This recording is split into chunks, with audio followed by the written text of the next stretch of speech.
headlines are Power Run. ABC News. Dallas, Texas.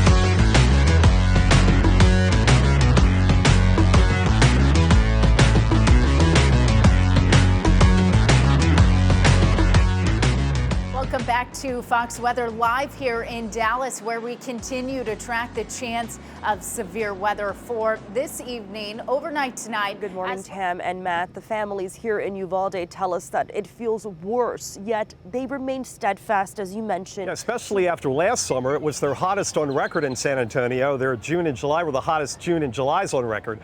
And they've had 58 100-degree days last year, one off the record set back in 2009. And 35% of the residents here in Sharkey County are at or below the poverty line, which of course makes recovery even more difficult. But look, FEMA is here. They're promising help every step of the way, including for those without insurance.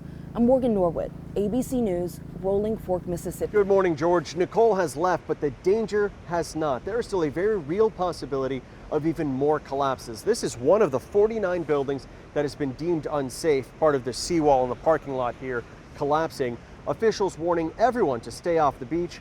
Overnight, the largest part of the wreckage was removed by crews, but investigators say without those recordings, all those videos shot by witnesses will be crucial. But still, it could take weeks, if not months, to get a better understanding of what happened here. George? Amy, the process of becoming a knight or a dame or receiving other honors from the Queen actually comes from a whole bunch of committees, but hearing one's name announced by the Queen at her New Year or birthday honors celebrations is itself a lifetime achievement, one that pales in comparison to having that honor bestowed on you by Her Majesty. Good morning, George. These new images have sparked national outrage, especially from lawmakers in D.C., prompting the Department of Homeland Security to respond overnight. So Pecan Lodge, my grandfather had a ranch in Abilene in West Texas, and he had a little casita on the ranch that was his kind of escape that he would go to. So I started dancing when I was 3 years old in Minneapolis, Minnesota. I started off with tap, jazz, ballet, tumbling, as well as hip hop. From there, I actually started competing when I was 7. And we will do the right thing for patients. So we're going to look at the data, and we're going to sit down with Dr. Dunn when the phase 3 data comes in, and we're going to evaluate it together. And if the FDA and we believe that it's the right thing to do is to keep it on the market, we'll keep it on the market.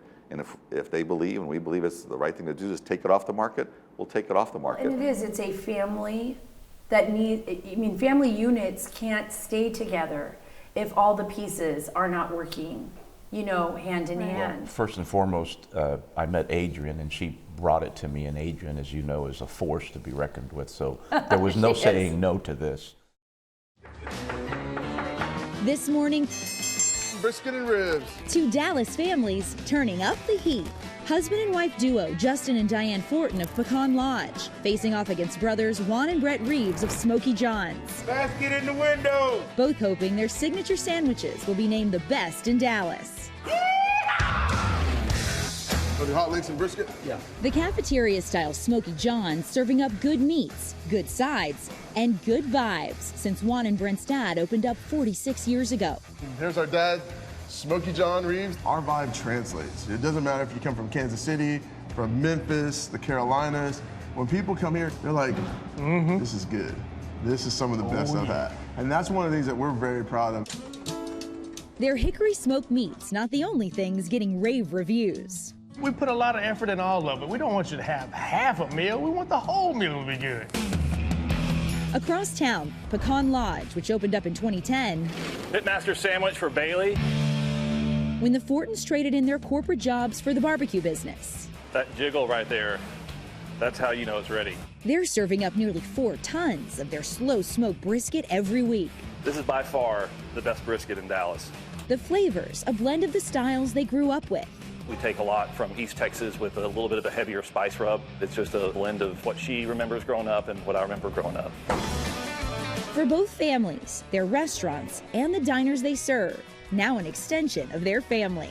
We've had people that have met here and have gotten married here. So seeing those traditions build around this restaurant makes me feel like we've done a good job passing that on. At 8, you already had an album out. How does that even happen? Was this your idea? It's like a collective idea. I wanted to sing, I wanted to be dressed like a princess, and I wanted to be able to be a part of my parents' shows and my dad's shows. Some people would say, I mean, you are a part of ranchera royalty, and that can come with a lot of responsibility. How do you handle it? One day at a time. No, it's just, you know, I just try to handle it with the most respect I can, and I ask for help. And that's very important. That's also uncharacteristic of an 18-year-old, just so you know that you need help. I know I'm not normal, but like, I ask for help. My dad, everything that I'm about to do, he's already done. And everywhere I'm about to play, he's already played. And every award that I've been nominated for, he's already won. So like, it's just like, Dad, what do I do? And Dad's advice seems to be working, because Angela's latest album is up for 2 Grammy nominations. It's filled with collaborations with some of her favorite artists and has 2 songs she wrote herself.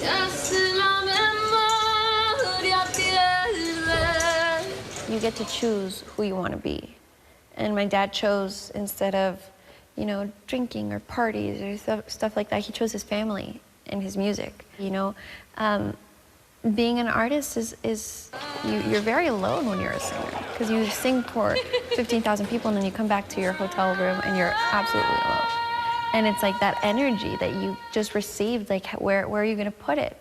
And he put it towards his family. You're looking at the last known images of 26-year-old Mercedes Clement, the single mother of a 6-year-old boy. Seen here walking across the parking lot of the Cocoa Apartments in Dallas, Texas, accompanied by a man going through the courtyard and walking into his apartment. The surveillance camera somehow stops recording from 1:30 a.m. to 8 a.m. Mercedes is never seen or heard from again. Missing for a little over a year, her parents Alicia and Emiliano Gazzotti have been looking for her ever since, spending their free time patrolling the streets, following any lead. There's a lot of trafficking that goes on in that area. Young girls, real young girls. Police telling us a spotlight on her case could bring in tips they desperately need to solve it. Mercedes, she was just a gift. She was always saving her money for the homeless people, always just had this huge heart of gold, always. Take me back to the day that she disappeared. That night, she called a couple of her friends. She told one girl in particular she was scared. She needed a ride to her car. Mercedes. Was she, I'm sounding like she was afraid to say something?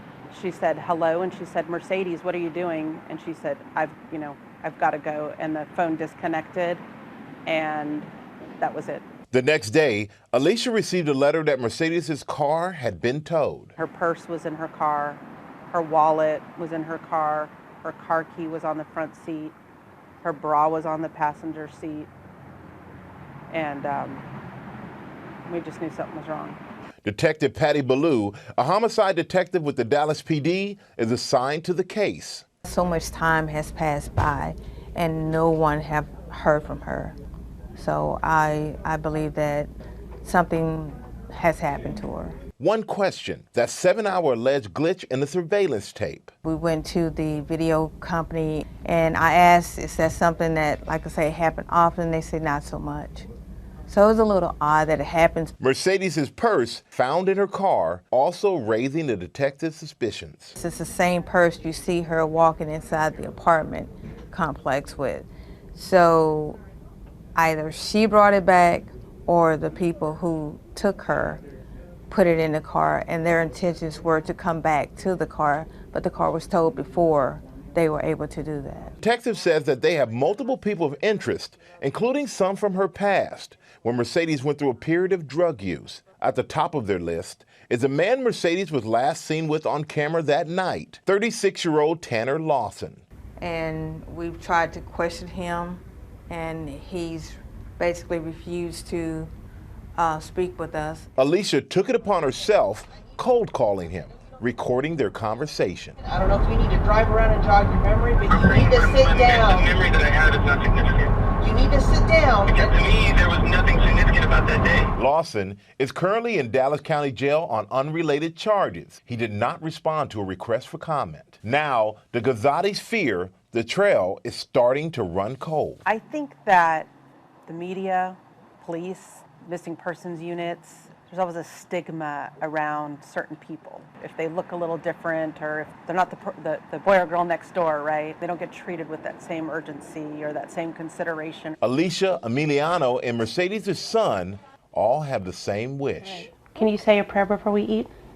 I wish my mom was here. What do you want people to know about your daughter? My daughter's life mattered. She mattered to us. If Mercedes is listening right now, what would you like to say to her? I am not giving up. I love you so much. I love you so much. I'm just going to keep being strong. And if she's feeling weak, just know that I'm being strong.